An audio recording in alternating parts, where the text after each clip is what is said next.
गणेशाय नमः। भक्तों, जैसा कि आप सब जानते हैं कि बुधवार का दिन विघ्नहर्ता गणेश जी को समर्पित है। भगवान गणेश जी को सभी देवी देवताओं में सर्वप्रथम स्थान प्राप्त है। किसी भी शुभ व मांगलिक कार्य की शुरुआत गणेश जी का पूजन करने के बाद ही होती है और ऐसा कहा जाता है कि जिसकी कुंडली में बुध दोष होता है उसको बुधवार के व्रत अवश्य करने चाहिए। मान्यता है कि गणेश जी जिस पर अपनी कृपा बरसाते हैं उस व्यक्ति के जीवन में कोई कष्ट नहीं होता। बुधवार के व्रत करने से व्यक्ति धन धान्य से पूर्ण, सुखमय और रोग दोष से मुक्त हो जाता है। वह घर में सुख शांति का वास होता है। बुद्धि, विद्या और ग्रहों की शुभता के लिए आइए जानते हैं कि इस व्रत की क्या विधि है, क्या नियम है और इस व्रत को कब शुरू करना चाहिए। बुधवार व्रत कब से शुरू करें? धर्म ग्रंथों के अनुसार किसी भी शुक्ल पक्ष के पहले बुधवार से इस व्रत को शुरू करना उचित माना गया है। मनोकामना पूर्ति के लिए इस व्रत की संख्या 7, 11 या 21 होनी चाहिए। आखिरी व्रत वाले दिन विधिवत पूजा कर उद्यापन करें। मान्यता है कि पितृपक्ष में इस व्रत को शुरू नहीं करना चाहिए। बुधवार व्रत के नियम। बुधवार के व्रत में नमक से युक्त भोजन ग्रहण न करें और शाम को पूजा के बाद प्रसाद से व्रत को खोलें एवं उसके बाद फलाहार करें। बुधवार को हरे रंग का विशेष महत्व है, इसलिए इस दिन पूजा में हरे रंग का वस्त्र पहने। साथ ही हरी वस्तु का दान जैसे हरी मूंग दाल, हरा चारा और हरा ही वस्त्र दान करें। बुधवार व्रत विधि। इस दिन सुबह प्रातः काल स्नान आदि से निवृत्त होकर सामर्थ्य के अनुसार व्रत का संकल्प लें। फिर गणेश जी को रोली, मूली, अक्षर, जनेऊ, दुर्वा यानी घास, दीपक, धूप, फूल आदि अर्पित करें। उसके पश्चात गणेश जी को मोदक का भोग लगाएं और बुधवार व्रत की कथा सुनें।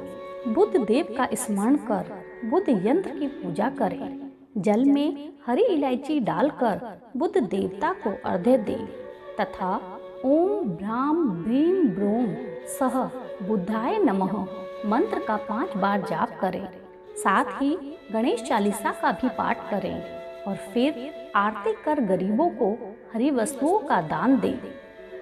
बुधवार व्रत कथा। एक समय एक व्यक्ति अपनी पत्नी को विदा कराने के लिए अपने ससुराल गया। वहाँ पर कुछ दिन रहने के पश्चात सास ससुर से विदा कराने के लिए कहा, किंतु सबने कहा कि आज बुधवार का दिन है, आज के दिन गमन नहीं करते। वह व्यक्ति किसी प्रकार से ना माना और हठधर्मी करके बुधवार के दिन अपनी पत्नी को विदा कराकर अपने नगर को चल पड़ा। राह में उसकी पत्नी को प्यास लगी तो उसने अपने पति से कहा कि मुझे बहुत जोर की प्यास लगी है। तब वह व्यक्ति लोटा लेकर रथ से उतरकर जल लेने चला गया। जैसे ही वह व्यक्ति पानी लेकर अपनी पत्नी के निकट आया तो वह यह देखकर आश्चर्यचकित रह गया कि ठीक अपनी ही जैसी सूरत और वैसी ही वेशभूषा में वह व्यक्ति अपनी पत्नी के पास रथ में बैठा हुआ है। उसने क्रोध से कहा कि तू कौन है जो मेरी पत्नी के निकट बैठा हुआ है। दूसरा व्यक्ति बोला, यह मेरी पत्नी है, मैं अभी अभी ससुराल से विदा कराकर ला रहा हूँ। वे दोनों व्यक्ति परस्पर लड़ने लगे। तभी राज्य के सिपाही आकर लोटे वाले व्यक्ति को पकड़ने लगे। स्त्री से पूछा, तुम्हारा असली पति कौन है? तब पत्नी शांत ही रही क्योंकि दोनों एक ही जैसे थे। वह किसे अपना असली पति कहे। वह व्यक्ति ईश्वर से प्रार्थना करता हुआ बोला, हे परमेश्वर, ये कैसी लीला है कि सच्चा झूठा बन रहा है। तभी आकाशवाणी हुई कि मूर्ख, आज बुधवार के दिन तुझे गमन नहीं करना चाहिए था। तब उस व्यक्ति को अपनी गलती का एहसास हुआ और उस व्यक्ति ने बुद्ध देव से अपनी गलतियों के लिए क्षमा मांगी।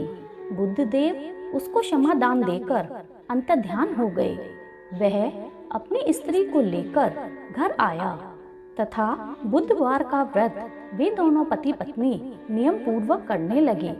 जो व्यक्ति इस कथा को सुनता अथवा सुनाता है उसको सब प्रकार के सुखों की प्राप्ति होती है। ओम गणेशाय नमः।